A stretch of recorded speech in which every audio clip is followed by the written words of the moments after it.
បាទបងប្អូនអរគ្នាថ្ងៃនេះគឺបន្តពីថ្ងៃមុនទៀតហើយបាទដោយសារថ្ងៃមុនគឺយើងរៀបត្រឹមហ្នឹងណាបាទឥឡូវយើងមូលហេតុយើងដឹងហើយយើងបបលកងក្រោយគឺលឺស្នូបាទខាងស្បែកយកបាទឥឡូវយើងចាប់ផ្ដើមដូរនៅបដាងនេះបាទបដាងខាងក្នុងហ្នឹងបងប្អូនបាទដោយសារលឺបដាងហ្នឹងហើយបាទយើងបបលកងទៅលឺបាទឥឡូវយើងចាប់ផ្ដើមដូរនៅបដាងថ្មីនៅខាងក្នុងហ្នឹងឥឡូវយើងចាប់ផ្ដើមដាក់បដាងថ្មីចូលរួចរាល់ហើយយើងចាប់ផ្ដើមយកព្រាបាទយកព្រាយើងមកដាក់កន្លែងហ្នឹងណាពេលនៅក្នុងជ្រៅយើងប្រើដង្កៀបវែងបើដង្កៀបខ្លីយើងដាក់អត់បានចូលទៅដល់ខាងក្នុងទេគឺប្រើដង្កៀបវែងឥឡូវចាប់ផ្ដើមដាក់ព្រាចូលក្នុងបាទហើយដៃខ្ញុំចោលនៅក្នុងហ្នឹងបងប្អូនឥឡូវយើងចាប់ផ្ដើមដាក់ព្រាចូលបាទនេះដង្កៀបយើងគឺប្រើដង្កៀបវែងកាលណាយើងប្រើដង្កៀបខ្លីគឺដាក់ចូលទៅដល់ខាងក្នុងវាពិបាកបាទដោយសារវារីកខ្លីអញ្ចឹងប្រើដង្កៀបវែងបាទយកព្រាយើងដាក់ចូលទៅខាងក្នុងបាទហើយដល់រួចរាល់ហើយគឺយើងចាប់ផ្ដើមបាទយកនៅវិរាមមួយទៀតបាទហៅថាបណ្ដាញវិឈោបាទនេះដៃខ្ញុំកាន់ឥឡូវយើងចាប់ផ្ដើមដាក់បញ្ចូលតែមុនបញ្ចូលរួចយើងចាប់ផ្ដើមយកនេះផងដែរបងប្អូនបាទយើងយកកស៊ូឬយកស្អីយកមកត្រប់កន្លែងមកដើម្បីការពារយើងដល់បញ្ចូលទៅកុំឲ្យវាកាពៀតបណ្ដាញហ្នឹងបាទនេះកស៊ូយើងដាក់ត្រប់ចឹងមកបាទយើងដាក់ត្រប់មកយើងដំទៅគឺអត់កាពៀតទេគឺនៅស្អាតហើយអត់មានខូចក្របខូចអីទេឥឡូវយើងចាប់ផ្ដើមដាក់ត្រប់ចឹងមកហើយយើងយកបាទយកឧបករណ៍យើងបាទគឺបដូរដងបូមយើងហ្នឹងខូចបងបាទយើងគោះដបចឹងមកបាទយើងដំចឹងមកគឺថាចូលបាទចូលហើយអត់កាពៀតទេចូលដល់កន្លែងគោដៅដែលយើងត្រូវការចាំបាទនេះអញ្ចឹងបងប្អូនមកគឺស្អាតចឹងហើយគឺវាអត់មានកាពៀតមានអីទេគឺវាស្អាតល្អណាស់បាទអញ្ចឹងគឺថាគុណភាពក៏អេមបាទគ្រាបមិនខូចចឹងបងប្អូនហើយបន្ទាប់ពីដល់ហើយយើងយកឋានខាងចានទៀតបាទចានទៀតមកយើងដាក់បង្គំបាទដាក់បង្គំចូលគ្នាចឹងណាបាទហើយមុនបង្គំយើងត្រូវជួយស្អាតផងដែរខ្លាចមានតិចដីឬក៏ប្រឡាក់ប្រេងប្រឡាក់អីទៅគឺមានការពិបាកកាលណាយើងដាក់ខ្សែពីនេះល្អបាទ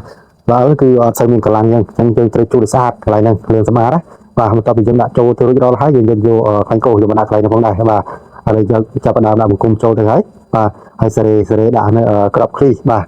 ក្របឃ្លីចំនួន3ក្របបាទនេះខ្ញុំយកនិគៀបយើងយកមកចាប់ដាក់ចូលទៅតែដាក់ចូលរួចហើយយើងដាក់ត្រូវដាក់ខ្លាញ់ផងដែរដើម្បីឲ្យធ្វើការកន្លែងធ្វើការឡើងចុះបាទកណ្ដាពូលីកន្លែងហ្នឹងទៅប្រើខ្សែពេនយើងមូរ៉ាខ្លាំងទៅពូលីហ្នឹងវាបើកបាទ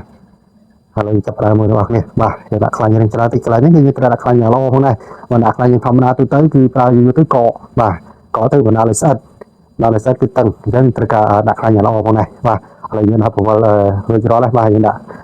រងបាទទៅផ្ទះដៃសម្រាប់ការពាររងបាទដៃសម្រាប់ការពារបន្ទាប់ពីរួចរាល់ហើយដាក់ទៅសឿបងប្អូនបាទចូលស្អាតសិនជូតបាទជាងជូតបាទឥឡូវនេះបាទឥឡូវចាប់ដើមជូតរួចរាល់ហើយយើងយកទៅសឿយើងបាទយកដាក់បង្គំចូលមកបាទហើយយកនៅស្បែកយកបាទសំខាន់នេះហៅថាស្បែកយកនេះស្បែកខ្លាំងបាទគឺគាត់ចឹងខ្លាំងចឹងមកបាទយើងយកកែយើងយកមកមូរឹតបាទបងប្អូនដាក់ទុំគឺអត់កើតទេបាទអាចមានបញ្ហាអញ្ចឹងបងប្អូនបាទហើយយកសោយើងមកសោយើងគឺសោប្រើសោទៅវាស្រួលបាទរួចរាល់ហើយបងប្អូនបាទបន្ទាប់រួចរាល់ហើយយើងចាប់ផ្ដើមដាក់ខ្សែពានបន្តទៅបាទខ្សែពានយើងដាក់ចូលសាមុនរួចរាល់ហើយបាទឥឡូវយើងដាក់ខ្សែពានបាទខ្សែពាននេះគឺខ្សែពានថ្មីព្រោះយើងដូរខ្សែពានបាទដូរនៅពីដាងដូរប្រេងបាទឥឡូវចាប់ផ្ដើមបញ្ចូលទៅបាទតើបន្ទាប់ពីយើងធ្វើរួចតើនៅលើដូចមុនទៀតបងប្អូនបាទឥឡូវចាប់ផ្ដើមដាក់ចូលទៅហើយបាទហើយយកគ្រាប់នៅហៅថាផ្តិលឬក៏ត្រឡោកស្បែកយកបាទយកមកគ្របមកចាប់ផ្ដើមមូលនៅខ្ចៅយើងគឺមានមួយគ្រាប់ប្រើសោលេខគឺប្រើសោលេខ19បាទហើយចាប់ផ្ដើមប្រើយើងម៉ូទ័ររឹតបងប្អូនបាទអញ្ចឹងយើងប្រើម៉ូទ័រគឺចំណេញពេលចំណេញវេលាបាទកាលណាយើងរឹតដៃគឺពិបាកម្នាក់ឯងពិបាកទប់ពិបាកអីអញ្ចឹងឥឡូវយើងដាក់គ្របយើងគ្របបញ្ចូលបាទគ្របបាទឥឡូវរួចរាល់ហើយបងប្អូនអត់មានអីថាយូរទៀតទេរឹតខ្ចៅរឹតខ្ចៅយករឹតយកបណ្ដោយទៅ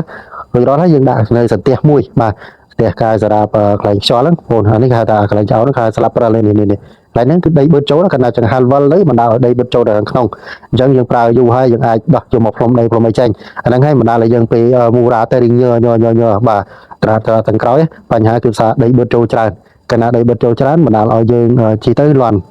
អញ្ចឹងយើងត្រូវការយកមកសម្អាត